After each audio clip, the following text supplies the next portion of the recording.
Зейнеп Ахметова «Жетілік ұғым» кітабынан үзінді. Бақытжан, менің жазушылар одағына қалай өткенді білесің бе? Деді. Неге екенін көздеріне күлкі үйіріліп, жүзі жадырап кетті. Жоқ, деп Бәкең басын шайқады. Ол бір ерекше жағдай.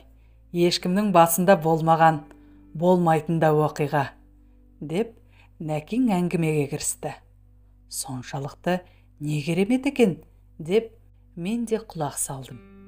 Мен 3-4 кітабым шыққан соң жазушылар одағына өтуге өтініш бердім. Өзің білесің, мүшелікке өту оңай емес, іріктеу қатал. Керек қағаздарын жинадым, бірақ ең бір маңыздысы, жазушылар одағына бұрыннан мүше 3 адамнан кепілдеме алу керек екен. Басқарма мүшелеріне ондай қағазды беруге тағы болмайды. Қатардағы жазушылар кепіл болу қажет. Жазған басым амандасып сөйлесіп жүретін қаламгер таныстарымнан сұрасам, бере салады деп ойлаппын ғой. Сөйтсем, қиынның қиыны осы болды. Онсыз мүшелікке қабылдамайды. Комиссияның қарайтын уақыты да таяп қалды. Бұдан қалса, жарты жылдан аса тағы күту керек. Содан анадан сұраймын, мынадан сұраймын. Әрқайсысы әртүрлі сылтау айтады. Біреулері кепілдеме беруге стажым жетпейді дейді.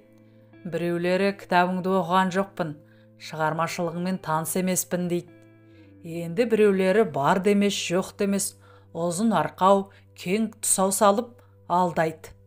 Мен сол кезде жазатын адамдарда бірін-бірі қолдап сөйлеуден гөрі іштарлық, өзімде ғана болса деген қызғаныш басым ба деп қалдым.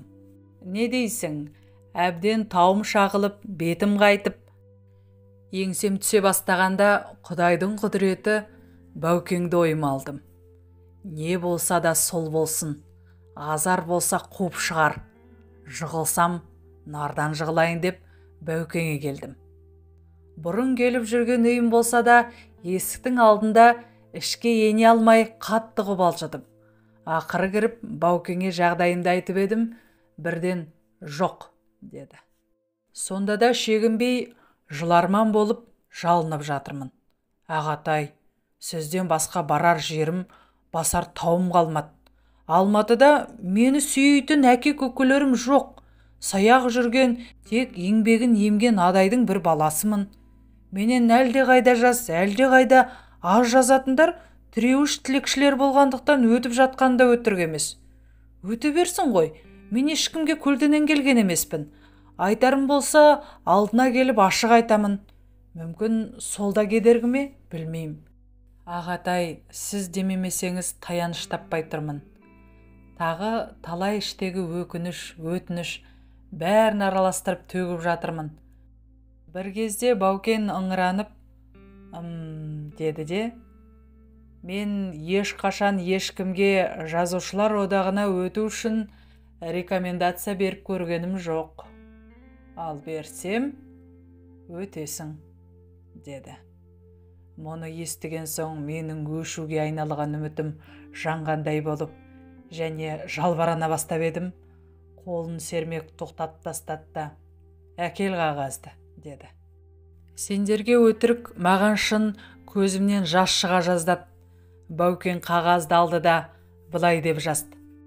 Первому секретарю Союза писателей Казахстана Энверу Алимжанову. Рекомендация. Прими этого дурака в Союз писателей.